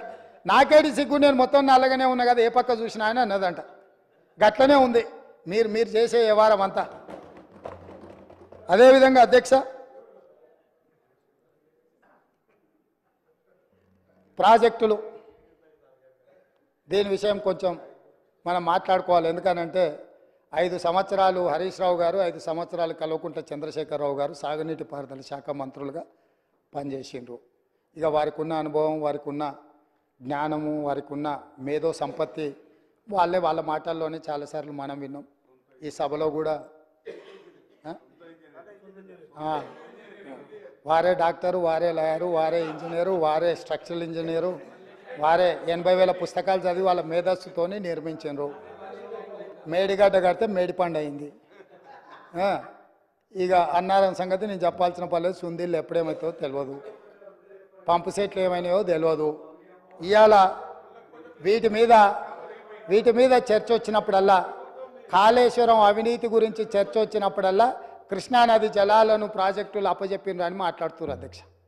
ఇవాళ నిజంగానే వాళ్ళు మాట్లాడినప్పుడు నిజంగానే ఈ ప్రాజెక్టుల మీద జరిగిన అవకతవకలు కావచ్చు, లేకపోతే తప్పిదాలు కావచ్చు, వీటిని ఎట్లా సవరించుకోవాలి, ఎట్లా ముందుకెళ్ళాలి, ఎట్లా ప్రాజెక్టులను కాపాడాలి. పదే గతంలో 80,000 ప్రాజెక్టులకు 1,00,000 కోట్ల రూపాయల అవినీతి ఎట్లా జరుగుతుందని మహామేధావులు మాట్లాడినారు అధ్యక్ష. ఇవాళ 1,47,000 కోట్ల రూపాయలకు అంచనాలు వచ్చినాయి. 97,500 కోట్ల రూపాయలు ఇప్పటికే కాంట్రాక్టర్లకు పేమెంట్లు చేసిరు. ఇంకో 10,000 కోట్ల రూపాయలు పెండింగ్ ఉన్నాయని అధికారిక లెక్కలు చెప్తున్నాయి అధ్యక్ష. మరి ఇవాళ 97,500 కోట్ల రూపాయలు ఖర్చు పెట్టిన కాళేశ్వరంలో 90,000 ఎకరాలకు కూడా నీళ్లు అందలేదన్న మాట వాస్తవం కాదా? నిజం ఇట్లుంటే ఈరోజు ఇంకా మమ్మల్ని ఏదో నిందించాలనే ప్రయత్నం చేయడము దీనికి ఏమైనా సమంజసంగా ఉందా? దీని మీద ఎక్కువ వివరాలకు వెళ్ళదలుచుకోలేదు. మా ఉత్తమ్ కుమార్ రెడ్డి గారు దీనికి సంబంధించి పూర్తి స్థాయిలో విజిలెన్స్ నివేదికలు కానీ, లేకపోతే దీనికి సంబంధించిన అంశాలు అన్నీ కూడా సాగునీటి పారుదల శాఖ మంత్రి గారు నిన్నమన్న విజిలెన్స్ నివేదిక ఆధారంగా కొన్ని నిర్ణయాలు తీసుకున్నాడు. ఆ నిర్ణయాలు అన్నిటిని కూడా నాకు తెలిసినంత వరకు తమరు అనుమతిస్తే ఈ సభలో వాటిని వారు ప్రస్తావిస్తారని నేను భావిస్తున్నా. అదేవిధంగా కృష్ణానది జలాలకు సంబంధించి కృష్ణా ప్రాజెక్టులను అప్పజెప్పిండ్రని, కృష్ణా ప్రాజెక్టులను మొత్తం కాంగ్రెస్ వాళ్ళు వస్తేనే కాకెత్తుకపోయిందని, లేకపోతే కేంద్రానికి మేమేదో రాసి చేసినామని అసలు ఏం మాట్లాడుతున్నారు అధ్యక్ష? అసలు ఏమైనా బాధ్యత అనేది ప్రతిపక్ష పార్టీగా 1% వాళ్ళు నిర్వహిస్తున్నారా? ఈరోజు కృష్ణానది జలాల మీద ఏర్పాటు చేసిన కృష్ణా రివర్ మేనేజ్మెంట్ బోర్డ్ 2014 రాష్ట్ర పునర్విభజన చట్టంలో స్పష్టంగా పొందుపరిచినరు. ఆ రోజు నేను కానీ, మా ఉత్తమ్ కుమార్ రెడ్డి గారు కానీ, లేకపోతే మా కోమటిరెడ్డి వెంకటరెడ్డి గారు కానీ, ఇక్కడ ఉన్నోళ్ళం ఎవరం మేము ఎంపీలం కాదు అధ్యక్ష. ఏ రోజు కూడా ఈ పునర్విభజన చట్టం ప్రతి పదం నన్ను అడిగి నేనే రాసి నేనే తీర్చిదిద్దినాను కూడా మేము ఏ రోజు చెప్పుకోలేదు అధ్యక్ష. మేము చెప్పుకోలేదు అధ్యక్ష. ఎవరు అధ్యక్ష ఆ రోజు సభలో సభ్యులు? కల్వకుంట్ల చంద్రశేఖరరావు గారు ఎంపీ. ఆ బిల్లు వచ్చినప్పుడు ఇటు లోక్సభలో కానీ అటు రాజ్యసభలో కేశవరావు గారు కానీ ఆ అంశాన్ని ప్రస్తావించి అభ్యంతరం పెట్టాల్సిన సందర్భంలో ఈ బిల్లును మేమే పాస్ చేయించినాం, మేమే తెచ్చినాం. దీన్ని రాసేటప్పుడు అందరూ మాతోనే మాట్లాడారు, మొత్తం నా సూచనల మేరకే రాసిందని చెప్పారు అధ్యక్ష. ఆ రోజు రాసింది చంద్రశేఖర్ రావే అయితే అందులో ఒకవేళ లోపం ఉంటే ఆ లోపాలకు బాధ్యులు ఎవరు అధ్యక్ష? ఈనాడు ప్రతిపక్ష నాయకుడు ఆ లోపాలకు బాధ్యుడు కాదా అని నేను మీ ద్వారా అడగదలుచుకున్న అధ్యక్ష వాళ్ళను. ఈరోజు మీరు 2014 నుంచి 2023 వరకు కృష్ణా రివర్ మేనేజ్మెంట్ బోర్డు సమావేశాలు ఏర్పాటు చేసినప్పుడల్లా ఉమాభారతి గారు మంత్రిగా ఉన్నప్పుడు వారు వెళ్ళిండ్రు, చంద్రశేఖరరావు గారు వెళ్ళిండ్రు, వివిధ సందర్భాలలో వీళ్ళే అధికారికంగా వెళ్ళిండ్రు. ఇంతవరకు నేను మా ఉత్తమ్ కుమార్ రెడ్డి గారు ఏ సమావేశాలకు పిలవలేదు, మేము వెళ్ళలేదు అధ్యక్ష. మేము స్పష్టంగా తెలంగాణ హక్కులను కాపాడడానికి మేము కొట్లాడుతుంటే మా కాళ్ళకు తాళ్ళు పెట్టి కాళ్ళలో కట్టెబెట్టి మమ్మల్ని బోర్లు పడేయాలని వీళ్ళ తాపత్రయం ఏంది అధ్యక్ష? గుంజుకుంటా అన్నది ఎవరు అధ్యక్ష? నరేంద్ర మోడీ గుంజుకుంటా అన్నాడు. మరి వీళ్ళు ధర్నాలు చేయాలంటే ఏడు చేయాలి అధ్యక్ష? నల్గొండలు ఉంటాడా నరేంద్ర మోడీ? ఏడుంటాడు అధ్యక్ష? ఢిల్లీలో ఉంటాడు. శాతనైతే కల్వకుంట్ల చంద్రశేఖరరావు గారు, తన్నీరు హరీష్ రావు గారు, కల్వకుంట్ల తారక రామారావు గారు ముగ్గురు పోయి జంతర్ మంతర్లో ఆమరణ నిరాదీక్ష చేయమను. మేము వాళ్ళని పోలీసులు తీసుకెళ్లకుండా వాళ్ళు అమరులు అవ్వడము లేకపోతే హక్కులను సాధించడము వరకు ఈ ప్రభుత్వం అండగా నిలబడుతుంది. వాళ్ళ ముగ్గురిని ఢిల్లీలో నరేంద్ర మోడీ తప్పిదాల మీద దౌర్జన్యం మీద ధర్నా చేయమనుండ్రు. కానీ నరేంద్ర మోడీతో కొట్లాడుతున్న మా కాళ్ళలో కట్టబెట్టి బోర్లు పడేస్తే ఎవరు అధ్యక్ష? అదేవిధంగా అధ్యక్ష, ఎన్నికల రోజు పోలింగ్ ఇక్కడ జరుగుతుంటే పక్క రాష్ట్ర ముఖ్యమంత్రి AK-47 తుపాకులతో పోలీసులను నాగార్జున సాగర్ డ్యామ్ మీదకు పంపించిండు అధ్యక్ష. ఇవాళ నేను అడగదలుచుకున్న వాళ్ళను, నాగార్జున సాగర్ 100% మన భూభాగంలో ఉంది. మన ప్రాంతం, మన ప్రాంతానికి లోపటికొచ్చి తుపాకులు పెట్టి ప్రాజెక్టులను ఆక్రమించుకుంటుంటే వీళ్ళ సహకారం లేకుండా వస్తాడా అధ్యక్ష? ఇంటి దొంగలు లేకుండా జగన్మోహన్ రెడ్డి గారు లోపలికొచ్చి నాగార్జున సాగర్ డ్యామ్ మీద పహారాలు కాసే పరిస్థితి వస్తుందా అధ్యక్ష? ఎందుకు ఆ రోజు వీళ్ళు మాట్లాడలేదు? వీళ్ళు ఇచ్చిన అలుసే కదా, వాళ్ళు పెట్టిన పులుసు తిని వీళ్ళు అలుసు ఇవ్వడం వల్లనే కదా ఈరోజు ఈ పరిస్థితి వచ్చింది. ఆయల్లో రాయలసీమకు పోయినప్పుడు కల్వకుంట్ల చంద్రశేఖరరావు గారు, ఈనాటి మంత్రి శ్రీమతి రోజా గారు పెట్టిన రాగి సంకటి రొయ్యల పులుసు తిని రాయలసీమను రతలాలసీమం చేస్తా అని చెప్పి మాట ఇచ్చి బేసిన్లు లేవు, బేసిజాలు లేవు, మీరు కొట్టుకపోండి అన్నాడు. వాళ్ళు కొట్టుకపోయారు. ఇప్పుడు మేము వచ్చినాక అట్టెట్లా కొట్టుకపోతాడంట? ఎవరు అధ్యక్ష బాధ్యత ఎవరు వహించాలి? నీ కళ్ళ ముందే కదా ముచ్చుమర్రి చంద్రబాబు నాయుడు కట్టింది, నీ కళ్ళ ముందే కదా రాజశేఖర రెడ్డి పోతిరెడ్డి పాడును 44,000 క్యూసెక్లకు పెంచి తరలించకపోయింది, నీ కళ్ళ ముందలనే కదా నీ ఇంట్లో పంచపక్ష ప్రమాణాలు జగన్మోహన్ రెడ్డి గారికి పెట్టి జీవో నెంబర్ 203ను నీ ఇంట్లోనే పునాదులేసి రాయలసీమ లిఫ్ట్ ఇరిగేషన్కు ప్రగతి భవన్లో కేసీఆర్ గారి డైనింగ్ టేబుల్ మీద పునాది రాయబడ్డది. దానికి పునాది రాయేసింది మీరే కదా. 8 TMCలు పర్ డే తరలించకపోవడానికి అనుమతి ఇచ్చింది, టెండర్లు పిలిచింది, కాంట్రాక్టులు అప్పచెప్పింది, పనులు పూర్తి చేసింది మీరు అధికారంలో ఉన్నప్పుడే కదా అధ్యక్ష. మీరు మొత్తం కృష్ణానది జలాలు మహారాష్ట్ర కర్ణాటక దాటి మహబూబ్ నగర్ జిల్లాలో జూరాల నుంచి పాలమూరులో కలంపూర్లో ఎంటర్ అయి తుంగభద్ర నదిలో వచ్చే నీళ్లు, తుంగభద్ర నుంచి వచ్చిన సుంకేశ్లకు వచ్చిన నీళ్లు, సుంకేశ్ల నీళ్లు జూరాల నీళ్లు కలిసి ప్రయాణమై పాలమూరు జిల్లా నుంచి మొదలై రాయలసీమలకు పోయి నంద్యాల నుంచి తిరుక్కొని శ్రీశైలం ప్రాజెక్టు మీదకి వచ్చినప్పుడు శ్రీశైలం ప్రాజెక్టు కొంత తెలంగాణలో ఉంటే కొంత ఆంధ్రాలో ఉంది అధ్యక్ష. అంతకుముందు ప్రాజెక్టు లేవు. అంతకుముందు పోతిరెడ్డిపాడు 11,000 క్యూసెక్స్ ఉండే, అది 44,000 క్యూసెక్స్కి పెరిగింది. అంతకుముందు లేని రాయలసీమ లిఫ్ట్ ఇరిగేషన్ ఇవాళ 8 TMCలు తరలించడానికి లిఫ్ట్ ఇరిగేషన్లు కట్టినరు. ముచ్చుమర్రి నుంచి 1/2 TMC కట్టిరు అధ్యక్ష. మొత్తం 12.5-13 TMCలు పర్ డే. ఒక్క నెల రోజులు మనం కళ్ళు మూసుకుంటే శ్రీశైలంలో బురద కూడా ఉండదు అధ్యక్ష. రాయలసీమ లిఫ్టు 797 FRL దగ్గర కట్టిరు అధ్యక్ష. కుండ ఇట్లుంటే కుండకు సైడ్కు పొక్క పెట్టలే అధ్యక్ష, కింద పెట్టిండు. కింద వీళ్ళు పిలిచి పంచపక్ష ప్రమాణాలు వీళ్ళు పెట్టిండ్రు, జగన్మోహన్ రెడ్డి వీళ్ళ కింద బొక్క పెట్టిండు అధ్యక్ష.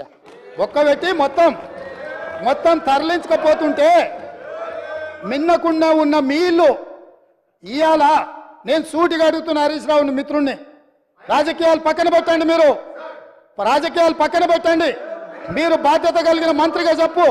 ఇవాళ రాయలసీమ జిల్లాలో ఉన్న మీ అవకాశం వచ్చినప్పుడు స్పీకర్ గారు అనుమతి తీసుకొని మీ అవకాశం వచ్చినప్పుడు తప్పకుండా చెప్పదు. I'm not yielding. నీకు ఇస్తాడు మైకు స్పీకర్ గారు, నేను కాదు ఇవ్వాల్సింది. స్పీకర్ సార్, ఇవాళ మన భూభాగంలో ఉన్న నాగార్జున సాగర్ మీదకి తుపాకులతో జగన్మోహన్ రెడ్డి వచ్చి ఆక్రమించుకుంటే చేతగాని సన్నాసులాక ఇక్కడ ప్రభుత్వం చూస్తుంటే ఇవాళ రాయలసీమలో ఉన్న ప్రాజెక్టుల నుంచి నీళ్లు తరలించకపోతుంటే ఎవరు అడ్డుకోవాలి అధ్యక్ష? ఎవరు అడ్డుకోవాలి? ఒక పక్కన వాళ్ళు ప్రాజెక్టులు పూర్తి చేసుకుంటుంటే వీళ్ళు ఇక్కడ ఆనాడు కోమటిరెడ్డి వెంకటరెడ్డి గారు కొట్లాడి నల్గొండ జిల్లాలో ఉన్న ఫ్లోరైడును అక్కడి బాధితులను ఆదుకోవడానికి SLBC ప్రాజెక్టు మంజూరు చేయించి 42 కిలోమీటర్ల tunnel Rajiv Gandhi tiger reserve ఫారెస్ట్లో పర్యావరణ అనుమతి లేకపోతే టన్నెల్ బోర్ మిషన్ తోటి ఆ గుట్టను తొలిసి నీళ్లు దేవాలని 42 కిలోమీటర్ల టన్నెల్ని మొదలు పెట్టించి 2014 వరకు 32 కిలోమీటర్ల టన్నెల్ కొట్టిండ్రు అధ్యక్ష. తెలంగాణ వచ్చినాక వీళ్ళకి అప్పచెప్తే 10 కిలోమీటర్లు పూర్తి చేస్తే సంవత్సరంలో పూర్తి చేయాల్సిందని 10 ఏళ్ళలో కలిసి 1.5 కిలోమీటర్ పూర్తి చేసారు అధ్యక్ష. ఇంతకంటే చేతగానితనము తెలంగాణ ద్రోహి ఎవడని ఉంటాడా అధ్యక్ష? ఒకవేళ ఆ ప్రాజెక్టు పూర్తయిన ఉంటే నల్గొండ జిల్లాలో 3,64,000 ఎకరాలకు గ్రావిటీ ద్వారా నీళ్లు వచ్చే ప్రాజెక్టును పడావు పెట్టి ఈరోజు మీరు వదిలేసినందుకు ఇవాళ నల్గొండ జిల్లా రైతుల మీద మరణ శాసనం వాళ్ళు రాసిండ్రు అధ్యక్ష. అదేవిధంగా కల్వకుర్తి లిఫ్ట్ ఈనాటికి పూర్తి చేయలే, కల్వకుర్తి లిఫ్ట్ ఈనాటికి పూర్తి చేయలే. పాలమూరు రంగారెడ్డిలో 27,000 కోట్ల రూపాయలు ఖర్చు పెడితే గుంట భూమికి కూడా నీళ్ళు ఇవ్వలే. ఇవాళ కల్వకుర్తి, పాలమూరు రంగారెడ్డి, ఎస్ఎల్బిసి ఈ ప్రాజెక్టులన్నీ పూర్తయితే కూడా పర్ డే మనం 2 టీఎంసీల నీళ్లు కూడా తీసుకోలేము అధ్యక్ష. ఇవాళ నేను చెప్పదలుచుకున్న అధ్యక్ష, ఆంధ్రప్రదేశ్ రాష్ట్రంలో పూర్తి చేసుకున్న ప్రాజెక్టులు 12.5 టీఎంసీలు పర్ డే తరలించకపోవడానికి ఉంటే తెలంగాణలో కృష్ణానది మీద కట్టిన ప్రాజెక్టులు మొత్తం కలిపి 2 టీఎంసీలు కూడా కాదు అధ్యక్ష. 10 ఏళ్ళ అవకాశం ఇచ్చిన ఈ పాలమూరు రంగారెడ్డి లేకపోతే కల్వకుర్తి లేకపోతే ఎస్ఎల్బిసి పూర్తి చేయకపోవడానికి వీళ్ళు కారణం కాదా అధ్యక్ష? ఇంత అన్యాయము ఉమ్మడి రాష్ట్రంలో కూడా తెలంగాణ ప్రాంతానికి జరగలేదు. వీళ్ళ పాలనలో తెలంగాణ ప్రజల పట్ల కృష్ణానది జలాల మీద మరణ శాసనం రాసిండ్రు అధ్యక్ష. వీళ్ళు ఇవాళ నేను అడుగుతున్నా వీళ్ళను అధ్యక్ష, ఇవాళ వీళ్ళని నేను అడుగుతున్నా, మీకు ఏమైనా చిత్తశుద్ధి ఉంటే మేము చేసే ప్రయత్నంలో, మేము చేస్తున్న పోరాటంలో రాజకీయాలు పక్కన పెట్టి ముందుకు రావాలి, కానీ మా కాళ్ళలో కట్టెపెట్టి కింద పడేస్తే ఏమవుతుంది అధ్యక్ష? వీళ్ళకి అధికారం వచ్చుడు సంగతి దేవుడు ఎరుగు, కానీ తెలంగాణ రైతుల జీవితాలతో చెలగాటమాడుతున్నారు అధ్యక్ష రాజకీయ స్వార్థం కోసము. ఇదా అధ్యక్ష? ఇదా వీళ్ళ నుంచి ఆశించేది? 10 ఏళ్ళ అధికారం ఇచ్చినా ఇంకా అధికార దాహం తీరలేదు. సెంటిమెంట్ను రెచ్చగొట్టాలి, దానికి ఆయింట్మెంట్ ఉయ్యాలి, వచ్చే ఎన్నికలలో డబ్బలో ఓట్లు వేసుకోవాలన్న ధ్యాస తప్ప ఈ సమస్యను ఎట్లా ఎదుర్కోవాలి, ఈ సమస్యను కలిసి వస్తామన్న ఆలోచన ఎందుకు వీళ్ళకి రావడం లేదు అధ్యక్ష? నేను అడుగుతున్న తమ ద్వారా. ఇంత కీలకమైన అంశం ఈరోజు సభలో ఉండి చర్చించి వారి అనుభవం అంతా రంగరించి వారు చదివిన 80,000 పుస్తకాల జ్ఞానాన్ని మాకు కొంతైనా పంచితే ఈ ప్రభుత్వం సరైన దిశగా ఇంకా వేగవంతంగా పనిచేయడానికి ఉపయోగపడుతుంది కదా అధ్యక్ష. వారేమో రారు, వీరేమో నిజాలు మాట్లాడారు. ఇది వాళ్ళ బాధ, వాళ్ళ ఆలోచన అధ్యక్ష. అందుకే అధ్యక్ష ఈరోజు కృష్ణానది జలాల గురించి పదే పదే మిత్రుడు ప్రస్తావిస్తున్నాడు. అసలు కృష్ణానది జలాలు వాళ్ళకి అప్పచెప్పింది ఎవరు అధ్యక్ష? 2015లో పోయి సంతకం పెట్టి వచ్చింది ఎవరు అధ్యక్ష? వీళ్ళు కాదా? వారే సాగునీటి పారుదల శాఖ మంత్రి కాదా? మురళీధర్ రావు గారు ఈఎన్సీ కాదా? సాగునీటి పారుదల సలహాదారుడు విద్యాసాగరరావు గారు వాళ్ళ పార్టీ సభ్యుడు కాదా? వీళ్ళందరూ పోయి 811 టీఎంసీల నికర జలాలు ఉమ్మడి ఆంధ్రప్రదేశ్కు కేటాయిస్తే ఆనాడు వీళ్ళు తెలంగాణ ప్రాంతంలో 68% క్యాచ్మెంట్ ఏరియా ఉంటే 68% వాటా మాకు నీళ్లు రావాలని కొట్లాడాల్సింది పోయి 811 టీఎంసీలలో 512 టీఎంసీలు ఆంధ్రప్రదేశ్కు అధికారికంగా సంతకం పెట్టి మన తెలంగాణ రైతుల హక్కులను వాళ్ళకి దారిదత్తం చేసి 299 టీఎంసీలకు సంతకం పెట్టి వచ్చిందే వాళ్ళ అధ్యక్ష. ఇంకా కూడా అబద్ధాలు బుకాయించాలనుకుంటారు. పాపం ఆయన ఎవరు? లేదు ఒక్క నిమిషం. నామా నాగేశ్వరరావు గారు, ఖమ్మం జిల్లా ఎంపీ. పాపం తెలియక ఆయన ప్రశ్న అడిగిండు పార్లమెంట్లో. ఎన్నడొచ్చింది? 8/2/2024 నాడు. ఇవాళ ఎంత తారీఖు? 9. నిన్ననే పాపం నిన్ననే పార్లమెంట్లో సమాధానం ఇచ్చింది జలశక్తి మంత్రి తుమ్మల నాగేశ్వరరావు. ఎవరు? నామా నాగేశ్వరరావు గారు అడిగితే ఏం చెప్పిండు? స్పష్టంగా తెలంగాణ రాష్ట్ర ప్రభుత్వం ఒప్పుకొని సంతకాలు పెట్టినందుకు నీటి కేటాయింపులు చేసిన ఇద్దరు కలిసి సంతకం పెట్టారు. సంతకం ప్రకారము 2015-16లో 512.04 టీఎంసీలు ఆంధ్రప్రదేశ్కి ఇచ్చినాం. తెలంగాణకు 299.96 టీఎంసీలు తెలంగాణకి ఇచ్చినాం.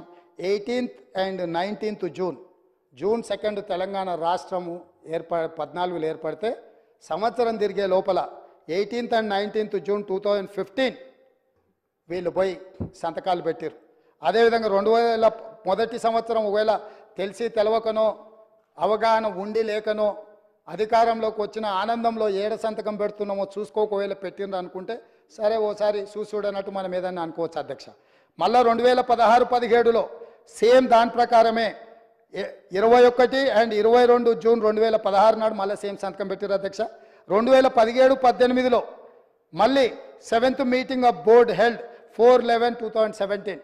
ఇట్లా 2023-24 వరకు కూడా సేమ్ సంతకాలు పెట్టిరుగో. ఇదే అధ్యక్ష నిన్న పార్లమెంట్లో కేంద్ర జలశక్తి మంత్రి సమాధానం ఇచ్చింది.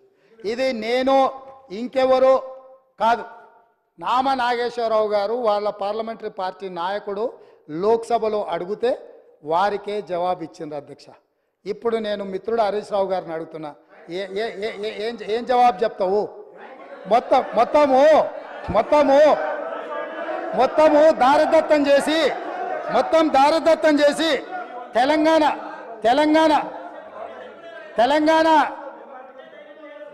జల హక్కుల్ని సర్వం దారదత్తం చేసి సంతకాలు పెట్టి తెలంగాణ ప్రజల హక్కుల మీద మరణ శాసనం రాసిన మీరు ఇప్పటికైనా తప్పు తెలుసుకొని మేము చేస్తున్న ప్రయత్నంలో కలిసి వస్తారేమని మేము అనుకున్నాం. కానీ ఇంకా కూడా ఇదే విధానం చేస్తే ఈసారి అక్కడ కూడా ఉండరయ్యా. అక్కడెక్కడో ఉంది కదా నాంపల్లి దర్గానో లేకపోతే బిర్లా మందిరం, అక్కడికి వెళ్తారు అధ్యక్ష ఇట్లా చేస్తే మాత్రం. అదేవిధంగా అధ్యక్ష పదే పదే మా మిత్రులు గొప్పతనం గురించి వరంగల్ గురించి మా సోదరులు చాలాసార్లు మాట్లాడుతూ ఉంటారు. ఒక జీవో కాపీ ఇవ్వదలుచుకున్న అధ్యక్ష, ఒక్క నిమిషం మీరు అవకాశం ఇస్తే వారి గొప్పతనం మీద నేను చెప్పదలుచుకున్నా అధ్యక్ష. అధ్యక్ష ప్రొఫెసర్ జయశంకర్ మీకు అందరికీ తెలుసు, వాళ్ళు ఒకవేళ మర్చిపోయినా మనందరం మర్చిపోలే, తెలంగాణ సిద్ధాంతకర్త. ఆయన విలేజ్ పేరు వచ్చేసి అక్కంపేట్, పరకాల శాసనసభ నియోజకవర్గంలో ఉంటాయి.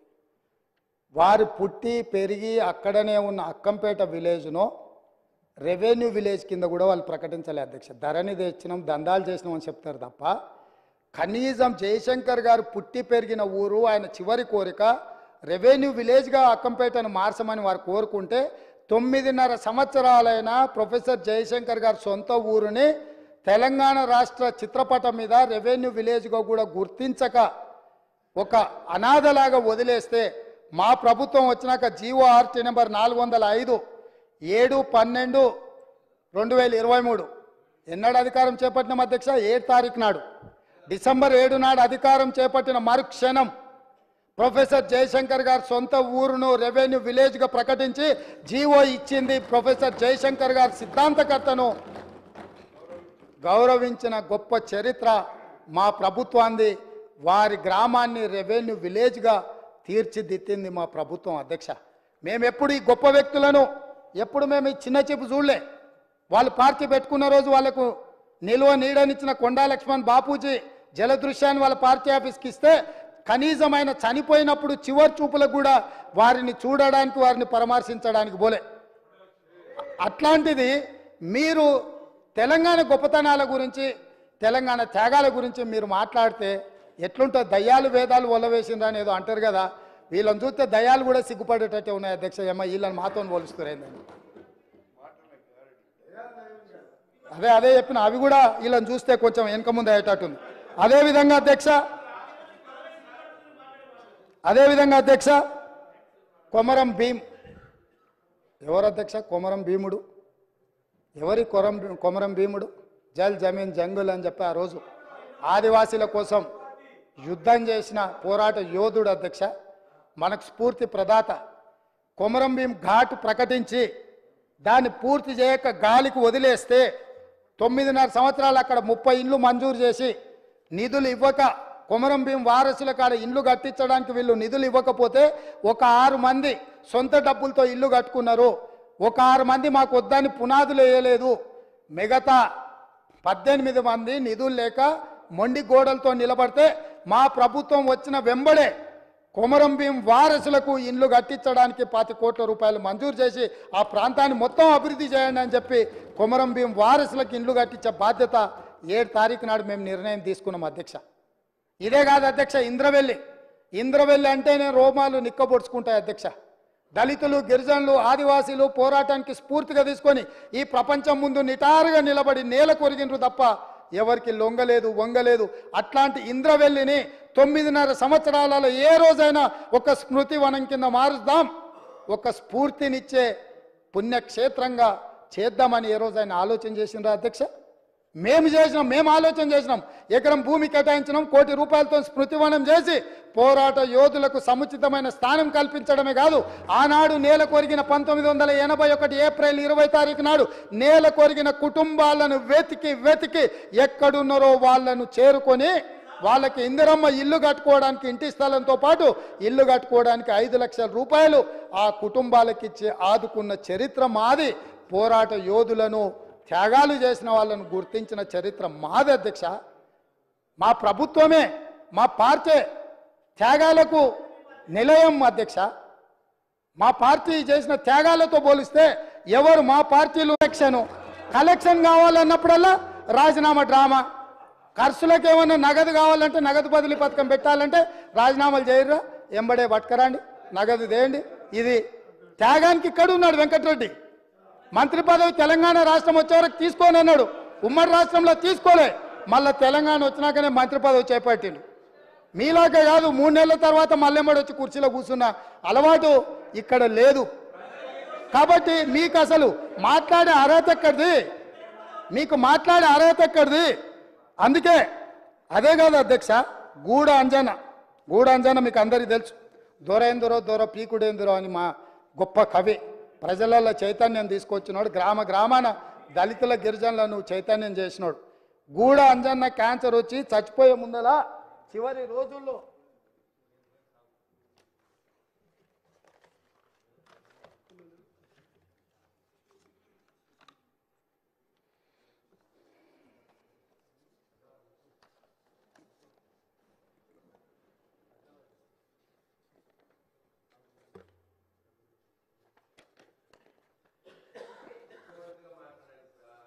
చూపించి మాట్లాడదామని నీకు, ఎందుకంటే ఆధారాలు ఉంటే కానీ నీకు ఆనదు కదా.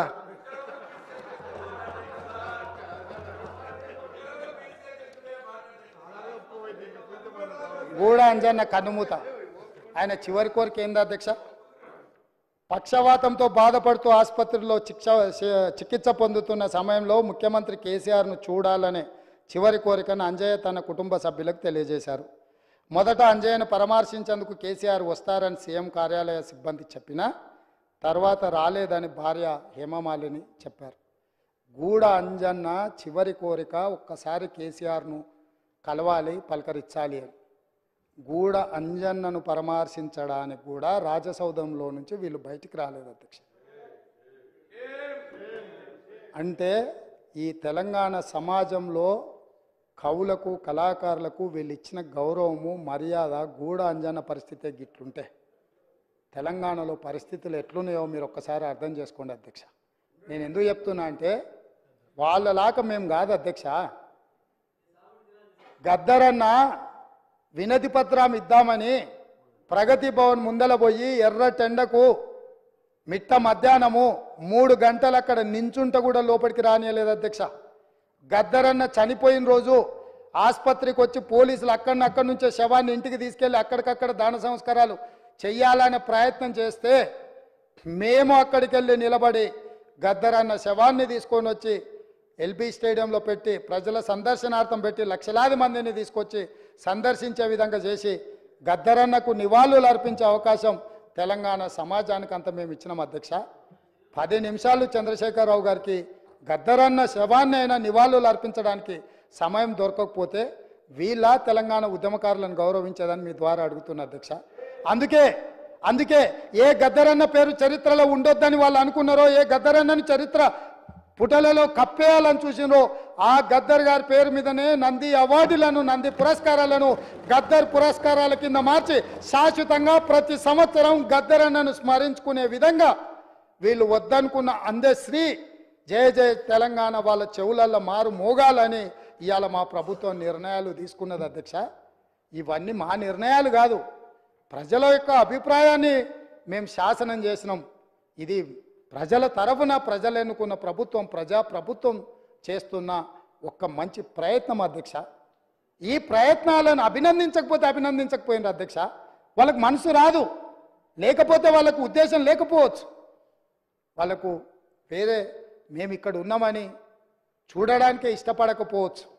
ఈ కుర్చీలో పేదవాడు ఒక రైతు కొడుకు ఇక్కడికి వచ్చి కూర్చోవడం కొంతమందికి నచ్చకపోవచ్చు. వాళ్ళకు ఏమంటారు ఏంది జీర్ణించుకోకపోవచ్చు. కరెక్టే. మావాడు ఉంటాడంటే ఆ రైతు పిల్లగాడు ఉన్నాడు ఏంది, నేను నా కళ్ళతో చూడలేదు, నాకు ఈ శిక్ష వద్దని మీరు అనుకుంటే నేనేం చేస్తా అధ్యక్ష? అట్లా ఎవరైనా అనుకోని కళ్ళల్లో సీసం పోసుకున్నారు అనుకో అధ్యక్ష, మనమేం చేస్తాం అధ్యక్ష? వాళ్ళు ఇష్టం అధ్యక్ష, నేనేం అంటలేను.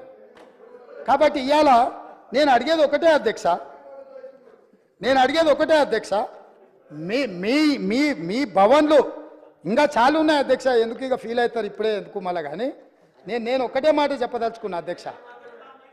ఇవాళ పెద్దలు పల్లా రాజేశ్వరరెడ్డి గారు లేవనెత్తిన అంశాలు కానీ, మిత్రుడు అక్బరుద్దీన్ ఓవైసీ గారు ప్రస్తావించిన విషయాలు కానీ, మా మిత్రుడు పాయల్ శంకర్ మాట్లాడిన విషయాలు కానీ, లేకపోతే కూనంనేని సాంబశివరావు గారు కూడా చాలా సింగరైన విషయాలు, రెగ్యులరైజేషన్ విషయాలు, ఉద్యోగ విషయాలు, చాలా అంశాలు ప్రస్తావించారు అధ్యక్ష.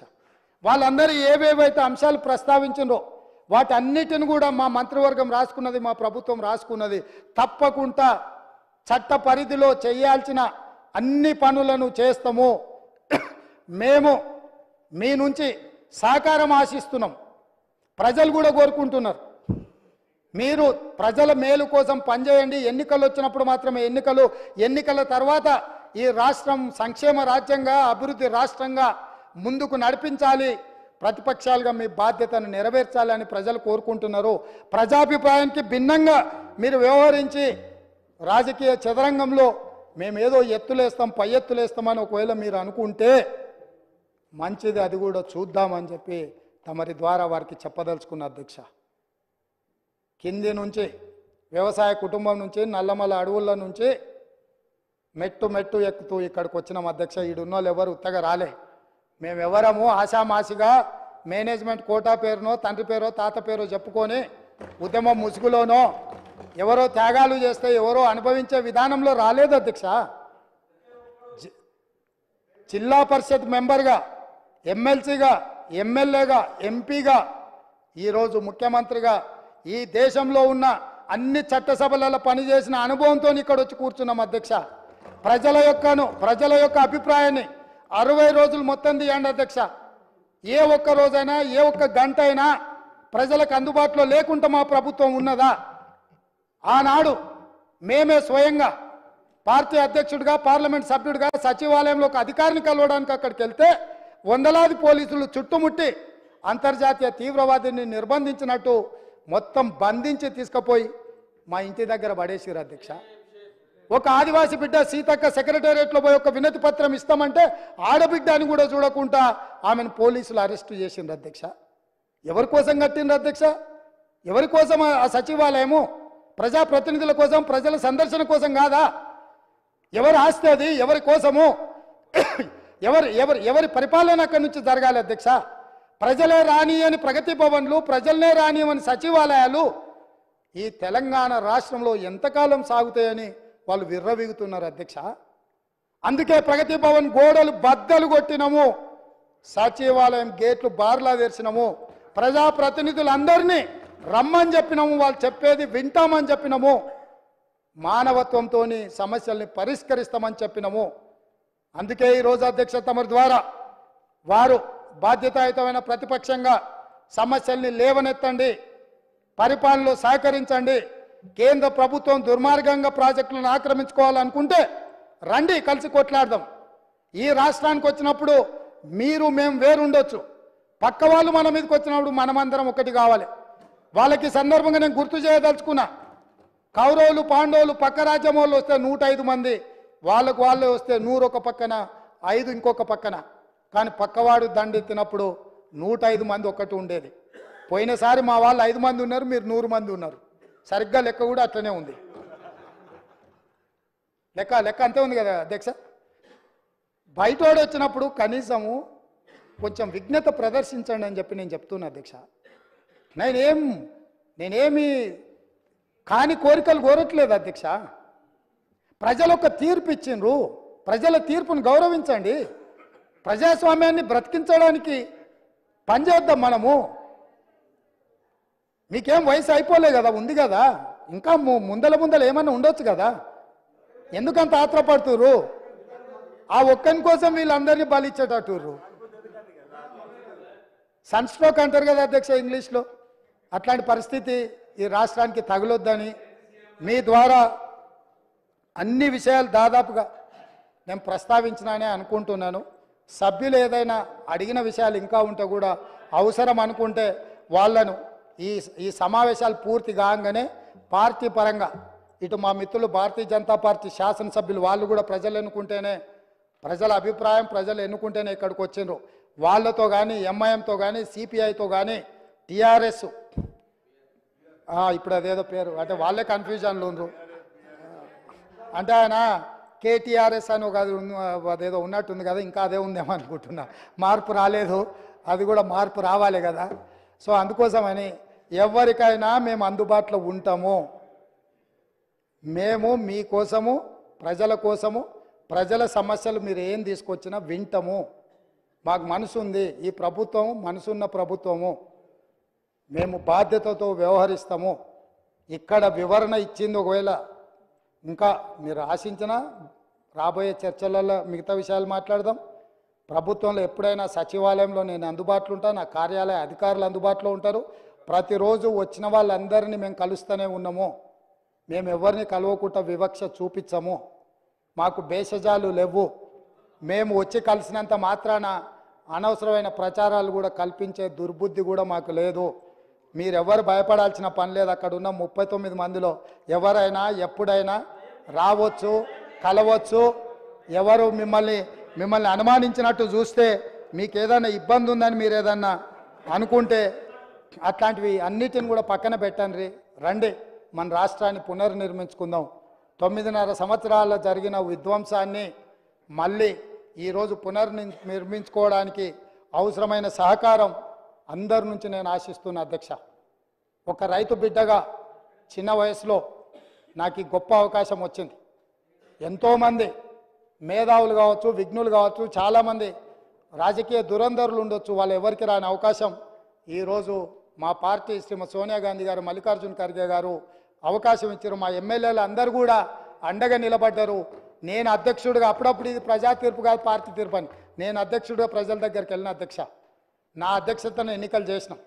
మీ అధ్యక్షుడి పేరు మీద మీరు పోయినరు, మా పార్టీని నా అధ్యక్షతను ఎన్నికలు వెళ్ళమన్నారు. ప్రజలు తీర్పు ఇచ్చిండ్రు. ఇదేం ఆషామాషిగా ఇక్కడికి రాలేదు అధ్యక్ష. తప్పకుండా ప్రజా తీర్పును గౌరవిస్తాం, ప్రజా సమస్యలను పరిష్కరిస్తాం. ప్రతిపక్షంగా మీ బాధ్యతను నెరవేర్చండి. మిగతా విషయాలు ముందు మాట్లాడుకుందామని తెలియజేస్తూ ఇంత అవకాశం ఇచ్చి వివరాలు చెప్పడానికి మీరు అవకాశం ఇచ్చినందుకు మీకు మరొక్కసారి మనస్ఫూర్తిగా ధన్యవాదాలు, కృతజ్ఞతలు తెలియజేస్తున్నా అధ్యక్ష.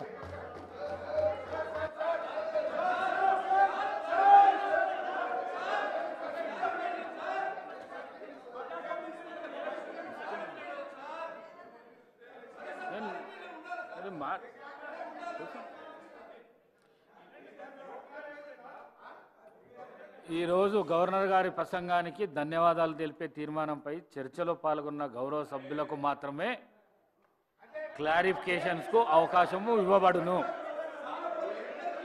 పల్లా రాజేశ్వర రెడ్డి గారు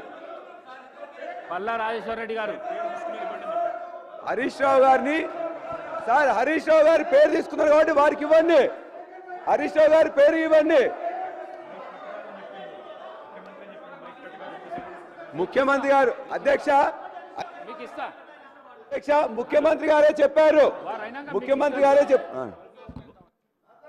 పల్లా రాజేశ్వర రెడ్డి గారు మాట్లాడినాక మీ పేరు తీసుకున్నారు, లీడర్ ఆఫ్ ది హౌస్ కాబట్టి మీకు తర్వాత అవకాశం ఇస్తాము. పల్లా రాజేశ్వర రెడ్డి గారు మాట్లాడండి.